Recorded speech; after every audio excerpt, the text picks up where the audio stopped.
Marlon Humphrey was declared out for the game against the Houston Texans. Let's talk about that and more injury news for the Ravens. What's going on, everybody? Welcome back to TTB Ravens Media, bringing Ravens content every single day. And the first injury report that actually dictates the game status for the game against the Texans on Saturday at 4:30 Eastern Time has finally been out. Now, there were a couple of practice reports and such that came out earlier in the week, but none of them dictated the NFL game status, which is always what you want to start seeing to see, hey, do these guys have a shot to play? Because we knew like Mark Andrews was returning to practice, but we didn't know, how he would be able to form. Obviously, Kyle Hamilton had been dealing with an injury. He didn't play in the last game. But I'll run through that list quickly. I'll talk about Marlon Humphrey, and then I'll talk about the rest. But Mark Andrews, questionable. Jadeveon Clowney, no designation. Devin Duvernay, questionable. Zay Flowers, full participant, no designation. Malik Harrison, no designation, full participant. Marlon Humphrey, out. Adafe Owe, full participation, no game designation. Delshon Phillips, it looks like he is questionable with a shoulder injury. Tylan Wallace is out. And then finally, safety Ardarius Washington was a full participant. He is questionable for the game. So let's jump right into it. So Marlon Humphrey obviously is the vet of the Ravens secondary, at least in terms of playing in Baltimore. Him and Marcus Williams are the clear guys with experience in the locker room that consistently start. And Marlon's been the cornerstone for this Ravens defense for really since he was drafted. If you're looking at it, he's the guy that's been consistently playing great ball each and every year. But he has had this kind of injury bug. The benefit is, I think Marlon's very good about getting back on the field when he has been injured. I feel like it's very different from what we saw with Ravens legend 22 Jimmy Smith. Jimmy Smith was someone where he would get injured and it was, oh, Jimmy's out for the year. And I love Jimmy, but like, he would be out for the year. Marlon, oftentimes it's like 1, maybe 2 weeks he ends up missing.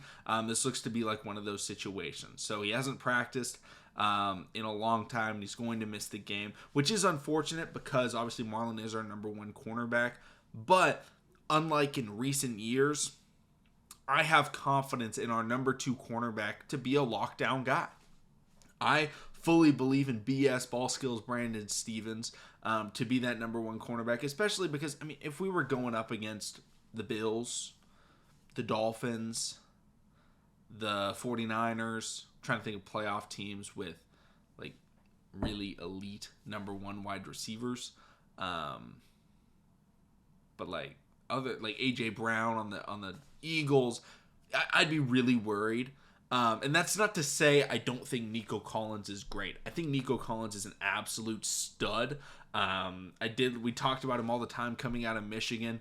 He's done great things for the Texans this year, but he's kind of their only major pass catching weapon. They also do have John Mechie, who I'm also a huge fan of. They have Robert Woods, a good vet. But Nico Collins is kind of the main guy that we need to watch out for with Noah Brown and Tank Dell injured right now. How are the Ravens going to stop him? Well, he likes to throw the ball deep. Brandon Stevens has done a pretty good job this season at limiting deep passes especially, and being able to limit targets. If Brandon Stevens is able to do that again, I think the Ravens are going to be in a really good spot. And that's really important for me because, you want to look at this defense and see how they're going to play.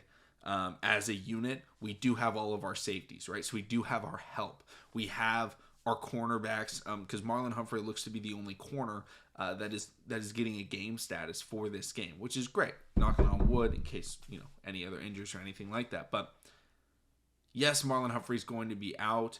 That does hurt the team. I'm not going to say that this is a wash. Absolutely not. He's a huge piece that's going to hurt our defense, especially our tackling. But luckily, Brandon Stevens is another good tackler at the cornerback position. But it's not as significant an injury as I think it would have been in recent playoff runs for the Ravens. Like if the Ravens, it was Marlon and Marcus Peters, I would have been very worried. Because Marcus Peters is a different type of corner than Brandon Stevens. Brandon Stevens and Marlon Humphrey play the same style. Physical, heavy man coverage. They're not gonna jump for the ball. They're not gonna do anything. They're gonna play the receiver. They're not gonna allow yards after the catch, and they're gonna try and stop the run. So yes, we're losing Marlon. We're getting a very competent player that's very similar to now be our number one cornerback. Now for the rest of the injury news. The big thing that I wanted to talk about was Mark Andrews, because obviously Mark Andrews has missed a lot of games since I believe it was week 12, and Isaiah Likely has stepped up. I want to pose a question, and I'll talk about it obviously. But if Mark Andrews plays, should he be the number one tight end? And I think if you hear that at first thought, the answer is yes. Mark Andrews should. Mark Andrews is the best tight end. He's got the chemistry with Lamar Jackson. My question is, what level is Mark Andrews at? He hasn't played a football game in 9 weeks. He's stepping into an offense that has been rolling with Isaiah Likely. Because remember, Isaiah Likely and Mark Andrews are very different types of tight ends. I don't even know how much better Mark Andrews is than Isaiah Likely. Now, what he does have better is chemistry with Lamar. And so his production with Lamar is going to be enhanced because he's Lamar's safety net. So that's why he's going to be more efficient in the offense. But Isaiah Likely's skill set is the after catch ability and the athleticism that he brings, rather than that traditional. Mark Andrews isn't a true traditional, but that third down pass catching option, for that first down marker. Like, that's what Mark Andrews is.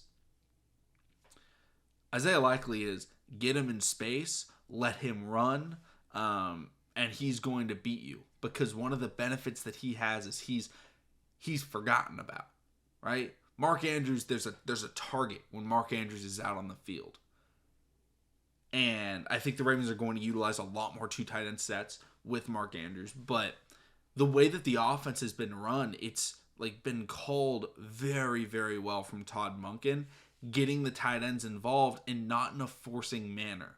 Because I think Lamar Jackson forces the ball to Mark Andrews. I don't think he does that to anybody else. The only player I've ever seen him do that with as well was Hollywood. He would try and force it to Hollywood sometimes, but that's also a quarterback trying to give his. I mean, the Ravens didn't have a receiving core back then, but like he's trying to let someone make a play. Hollywood was clearly the best receiver. But I feel like with Mark Andrews, Lamar does try to force it sometimes. Is the offense more potent if it's more spread out? And it's more spread out when Isaiah Likely is playing, because Lamar isn't trying to force it to Isaiah Likely. I think I'm leaning in the aspect of using Isaiah Likely a little bit more than Mark Andrews. Now, red zone, third down, crucial situations, drives at the, drives to end the first half, drives to end the second half. All those types of situations, absolutely put Mark Andrews in. But I think in like a 1st and 10, 2nd and 5 situations, I think I lean more Isaiah Likely because of what it allows the offense to do in terms of versatility. Because Isaiah Likely is a competent blocker, which is not what we would have expected. But when Mark Andrews is on the field, people are going to play the Ravens a little bit differently, and they feel like they have a better understanding of what the Ravens will do.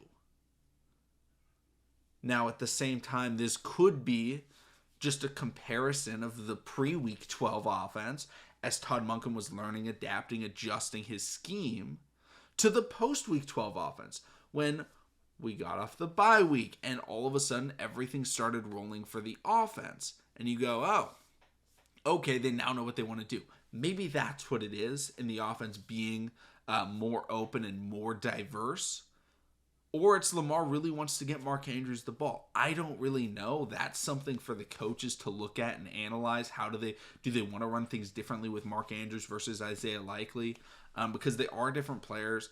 They have different skill sets. I honestly think, I'm of the belief that Mark Andrews could leave the Ravens in some sort of trade, or or, maybe when his contract is up, maybe he does end up leaving in free agency because we do have Isaiah Likely. It's just whether or not in this game, because if Mark Andrews plays in this game, I think when you get to Buffalo or Kansas City, that's when you're using him more, because it's like, okay, now you have your legs back under him, right? We don't need to force him out into things when we have a capable backup. This is not Tyler Huntley to Lamar Jackson. This is Isaiah Likely to Mark Andrews, where they're both legitimate, very good tight ends. I think Isaiah Likely's a clear top 10 tight end in the NFL. He just didn't have that opportunity to showcase any of it until he was the starter. And he's been the starter a couple times before, and he's always looked really good. Maybe the Ravens try more of a hybrid tight end approach rather than just Mark Andrews is the one. If there's one tight end, it's Mark Andrews, which is what it was at the beginning of the year. Those are my thoughts. Let me know if you guys think I'm crazy, if you think Mark Andrews is so much better than Isaiah Likely. We all have our own opinions. Thank you all so much for watching. Subscribe for more Daily Ravens content. We're so close to game day. We can almost feel it. And I'll see all of you again tomorrow.